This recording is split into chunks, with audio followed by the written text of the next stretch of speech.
O livro que nós vamos falar hoje chama-se Uma Praça em Antuérpia, da escritora Louise Valente. Para falar a verdade, esse livro surgiu na minha mão de uma forma absolutamente inusitada. Eu estava na livraria, quando de repente chegou uma cliente pedindo esse livro e falando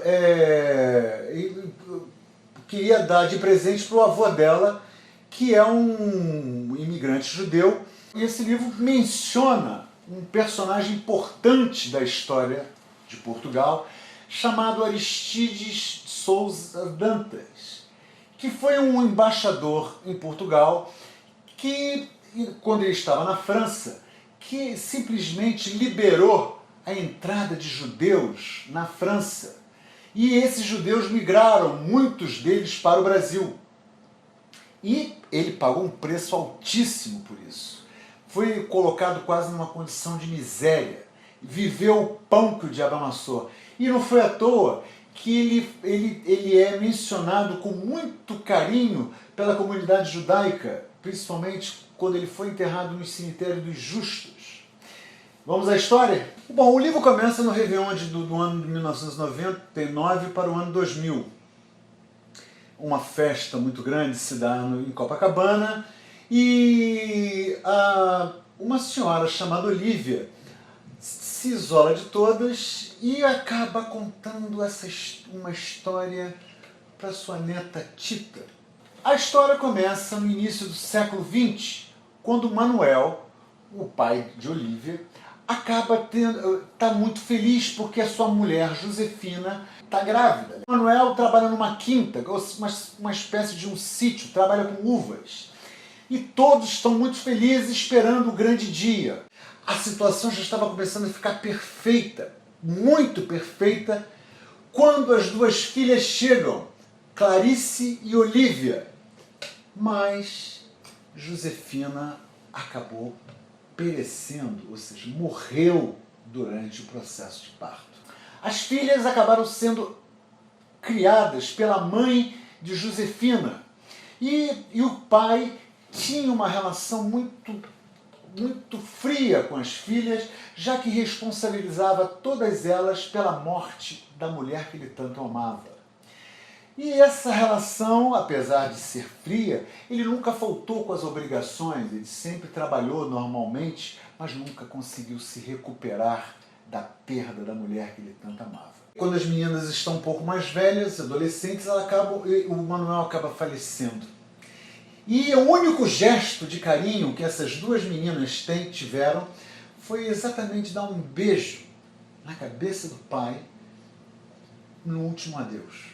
Olivia veio se casar com Antônio e foi um casamento muito feliz.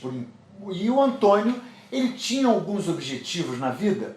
Um desses objetivos era mudar para o Brasil, já que Portugal, apesar de viver uma certa tranquilidade, uma paz chamada paz de cemitério por causa de uma ditadura que envolvia aquele país, vivia uma paz de cemitério. E ele resolveu vir para o Brasil, enquanto a sua irmã Clarice estava solteira. Clarice, certa vez, vai visitar a cidade alta de Lisboa e acaba encontrando um homem, um pianista que estava tocando Schubert, que se chamava Theodor Susskind. Esse homem, era judeu, alemão, mas que estava começando a falar português muito bem, mas só que a situação dele dentro de Portugal estava muito pesada. Eles acabam tendo uma noite de amor. E nessa noite de amor, ele teve que fugir no dia seguinte, já que ele já estava na iminência de ser mandado embora de Portugal. E deixando Clarice, naquele momento, já com sintomas bem claros de gravidez. Para evitar as fofocas das pessoas que conviviam com eles, Clarice resolve ir para uma cidadezinha perto da sua antiga cidade onde ela morava. E lá ficou por um tempo morando num hotel. E ela tinha que justificar aquela gravidez, e a justificativa que ela dava é que o marido dela tinha morrido. Mas, no íntimo, ela ainda achava que Theodor Susskind um dia voltaria. Nesse ínterim, ela acaba conhecendo Armando, que um funcionário público que acaba se apaixonando perdidamente. Armando era um funcionário, era um homem econômico nas palavras e nos sentimentos, mas quando viu Clarice, ele ficou totalmente maravilhado. Mas Clarice não queria nada com Armando. Rejeitado, Armando não se conforma e insiste, até que uma noite, até que ela soube, por meio da irmã, que Theodor Susskinder acaba de retornar a Lisboa. Os dois se encontram e eles acabam indo para Antuérpia. Se eu posso dizer uma coisa sobre essa obra, é que essa obra, a Praça de Antuérpia, ela tem a grande questão da Praça de Antuérpia, trata da dificuldade das pessoas em lidar com as próprias desilusões.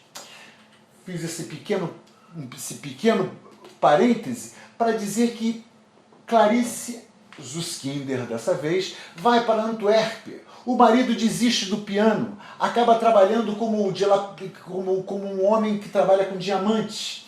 E o filho nasce e ela já está grávida de novo. Só que a situação da Alemanha, da situação da Europa, estava começando a ficar difícil, principalmente para os judeus. E Clarice tinha se transformado, já tinha se transformado em judia. Enquanto a sua irmã mantinha por telefones muito difíceis algum contato sobre. Mas, na medida que a situação na Alemanha estava se tornando insustentável, ou seja, os judeus estavam sendo perseguidos, e as tropas alemãs estavam na porta de Antuérpia, acontece o que ninguém estava prevendo. Ela estava grávida de novo e o seu filho, justamente com Theodor, resolvem fugir de Antuérpia e aí começa toda uma peregrinação. Olívia estava com ela o tempo todo tentando trazê-la para Portugal, até que ela, por várias razões, algumas coincidências, ela acaba chegando exatamente na França. E aí? O que vai acontecer depois daí? Bom, eu não vou poder continuar. Por isso, eu peço a todos para que não deixem de ler essa obra, esse romance histórico escrito por Luís e Valente, Uma Praça em Antuérpia, um livraço que merece um lugar de destaque na sua estante.